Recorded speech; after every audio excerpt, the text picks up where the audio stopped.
सभी को जोहार स्टूडेंट। और आज हम लेके आए हैं सेट नंबर 3 प्रैक्टिस करने के लिए। आपका क्लास 12 का और हिंदी इलेक्टिव का क्वेश्चन है और एमसीक्यू वाला 40 नंबर जिसमें रहते हैं, ठीक है, यानी टर्म 1 का। तो चलिए सबसे पहले क्वेश्चन की बात करते हैं। पहला क्वेश्चन है, जीवन की कुंजी क्या है। तो जीवन की कुंजी क्या है, जीवन में क्या चाहिए हमको, स्वास्थ्य और जीवधारियों के आनंदमय जीवन। आनंदमय जीवन कैसे रहेगा, जब पैसा रहेगा तभी। तो धन और स्वास्थ्य दोनों होना चाहिए। तो आंसर क्या हो जाएगा छात्रों, आंसर हो जाएगा ए और बी दोनों। अगला है, कौन सा जल सड़ जाता है। तो कौन सा जल सड़ जाता है, जिस प्रकार का देखो यहाँ पे दिया हुआ, देखिए यहाँ पे दिया हुआ है, रुका हुआ जल सड़ जाता है, दुर्गंध युक्त हो जाता है, रुका हुआ जल, ठीक है। तो ऑप्शन दिया बहता जल। बहता जल तो होगा नहीं, गतिशील जल नहीं होगा। गतिशील जल उसी को बोलते हैं जो बह रहा है। रुका हुआ जल हो जाएगा, आंसर क्या हो जाएगा, रुका हुआ जल हो जाएगा। अगला है, पशु पक्षी में कौन सा समास है। जब इस तरह का वर्ड आएगा ना पशु पक्षी वाला, यानी जिसमें बीच में हाइफन रहेगा, बीच में देखिए लकीर जैसा रहेगा, तो आप लोग समझ जाइए कि वो द्वंद्व समास है, ठीक है। अगला क्वेश्चन है, खेलने में से हमें क्या आ जाती है।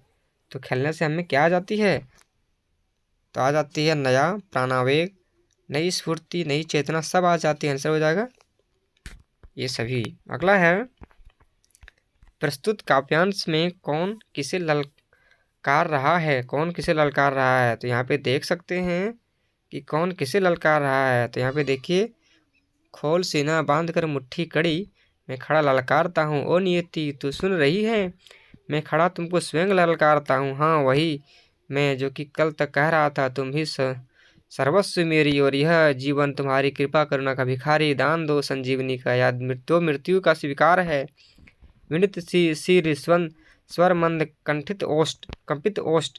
तो इसका 5 नंबर का आंसर क्या हो जाएगा, 5 नंबर का आंसर हो जाएगा, कवि अपनी नियति को ललकार रहा था, जनता सरकार को नहीं, कवि अपनी नीति को ललकार रहा था, ठीक है। अगला है, कृपा करुणा में किस अलंकार का प्रयोग किया गया है। वो याद रखिएगा, वो अनुप्रास अलंकार होता है जिसमें, ठीक है।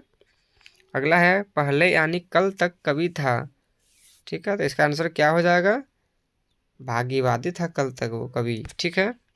अगला है, आज कवि है। आज कैसा कवि है, आज है वो आत्मविश्वास से परिपूर्ण।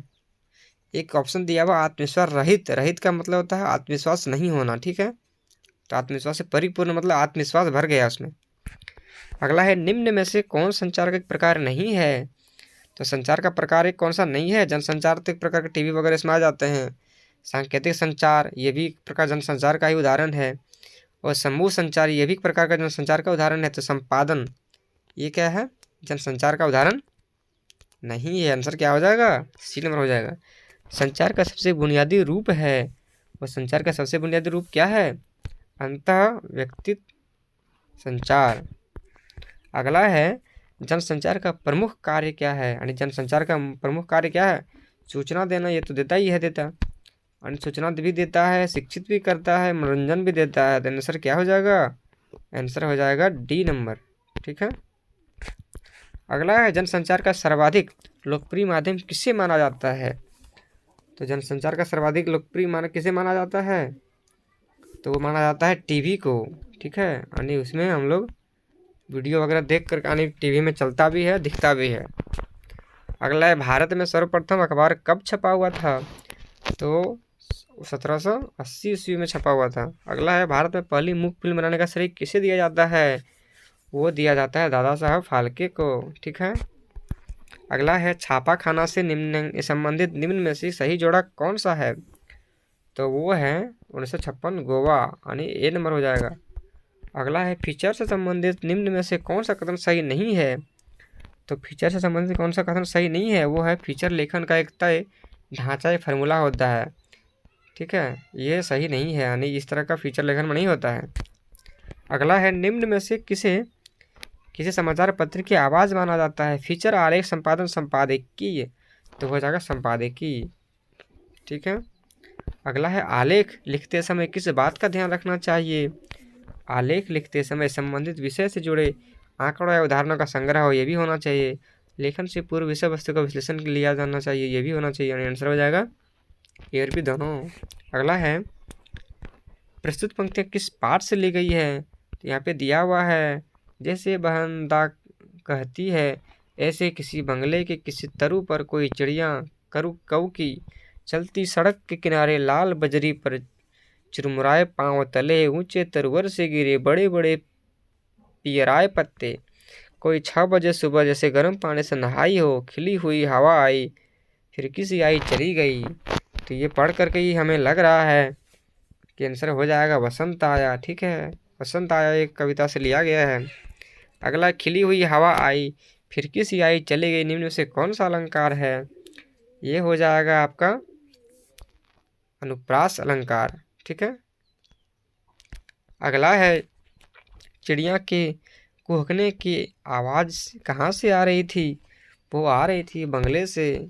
ठीक है। अगला है, प्रस्तुत पंक्तियों के रचयिता हैं। तो प्रस्तुत पंक्तियों के जो रचयिता हैं वो हैं कौन? वो हैं रघुवीर सहाय। ठीक है। अगला है, एक कम कविता में कवि ने स्वयं को किससे हटा लिया है? वो हटा लिया है आगे बढ़ने की दौड़ से। ठीक है। अगला है 24 नंबर क्वेश्चन, तोड़ो कविता की माध्यम से कवि क्या संदेश देना चाहते हैं? वो देना चाहते हैं इनमें सभी यानी उसर बंजर पड़ती भूमि को तोड़कर खेत बनाने से ही वह उपज देती है। ठीक है। मन में व्याप्त अरुचि और निराशा को दूर करके सृजन शक्ति प्राप्त की जा सकती है। ये भी सही है। धरती हो या मन, दोनों की सृजनशीलता के लिए बाधाओं को तोड़ डालना आवश्यक है। इनमें सभी आंसर डी हो जाएगा। अगला क्वेश्चन 25वां नंबर, कार्नेलिया का गीत में भारतवासियों की क्या विशेषता बताई गई है? तो यहाँ पे जो अनजान लोगों को आश्रय देना ये सही है, ये बताई गई है। और दूसरों के दुख में दुखी होना ये भी बताई गई है। यानी आंसर क्या हो जाएगा? आंसर हो जाएगा सी नंबर, यानी ये और भी दोनों हो जाएगा। ठीक है। अगला है, सरोज स्मृति किस प्रकार की कविता है? तो ये कविता है शोक गीत की। ठीक है। अगला क्वेश्चन है, सत्य को प्राप्त करने के लिए हमें किस की आवश्यकता पड़ती है? तो सत्य को प्राप्त करने के लिए हमें दृढ़ संकल्प की आवश्यकता पड़ती है। ठीक है। अगला है, प्रस्तुत पंक्तियों के रचयिता कौन हैं? तो प्रस्तुत पंक्तियों के रचयिता हैं रामचंद्र शुक्ल, ये जो लिखे हैं। ठीक है। अगला है कि जल ही खाया है कुछ फलाहार भी पिया है, पंक्ति से चौधरी साहब के किस स्वभाव का पता चलता है? ये पता चलता है मजाकिया। ठीक है। ये पता चलता है मजाकिया स्वभाव का है वो। अगला है, फलाहार का संधि विच्छेद होगा। तो फलाहार का संधि विच्छेद क्या होगा? तो वो हो जाएगा फल जोड़ आहार, यानी फल का आहार, फल का खाना, वो हो गया फलाहार। फलाहार ये तो नहीं होगा, फला जोड़ हार नहीं होगा, फल जोड़ हार नहीं होगा, होगा क्या? फल जोड़ आहार हो जाएगा। उपरोक्त पंक्तियां किस पाठ से ली गई है? उपरोक्त पंक्तियां किस पाठ से ली गई है? तो उपरोक्त पंक्तियां ली गई है प्रेमधन की छाया स्मृति से। ठीक है। अगला क्वेश्चन है, आचार्य रामचंद्र शुक्ल की कृति का अक्षय स्रोत उनके द्वारा लिखित किस पुस्तक को माना जाता है? वो माना जाता है हिंदी साहित्य का इतिहास। ठीक है। अगला है, मिर्जापुर में किसने हिंदी पुस्तकालय खोला था? वो खोला था पंडित केदारनाथ जी पाठक ने। ठीक है। अगला है, कहाँ चले आए हम? अगला है 34वां नंबर क्वेश्चन, पाठशाला के वार्षिकोत्सव में वृद्ध महाशय ने बच्चे से क्या कहा था? वो कहा था इच्छानुसार इनाम मांगने के लिए कहा था उन्होंने। अगला है, गुल मोहम्मद आगा कितने वर्ष पहले हरगोबिंद के गांव में आया था? वो आया था 5 वर्ष के बाद। अगला है, वह आपके ही नहीं हमारे भी नेता हैं। यहाँ किस नेता के बारे में कहा गया है? वो कहा गया है महात्मा गांधी जी के बारे में। ठीक है। अगला है, प्रेमचंद उर्दू में किस नाम से लिखते थे? ये आप लोग को पहले भी ऑलरेडी हम बता चुके हैं। तो ये हो जाएगा नवाब राय। ठीक है। उर्दू से लिखते थे वे। उर्दू में किस नाम से लिखते थे? वो नवाब राय। धनपत राय आप लोग को याद होगा, धनपत राय उसका बचपन का नाम था। ठीक है। अगला है, भैरव को सूरदास के खिलाफ उकसाना और भड़काने में किसकी भूमिका थी? तो वो थी जगधर की। ठीक है। अगला है, भैरव ने सूरदास की झोपड़ी में आग क्यों लगाई थी? तो वो लगाई थी सुभागी और सूरदास के बीच अवैध संबंध के शक में। ठीक है।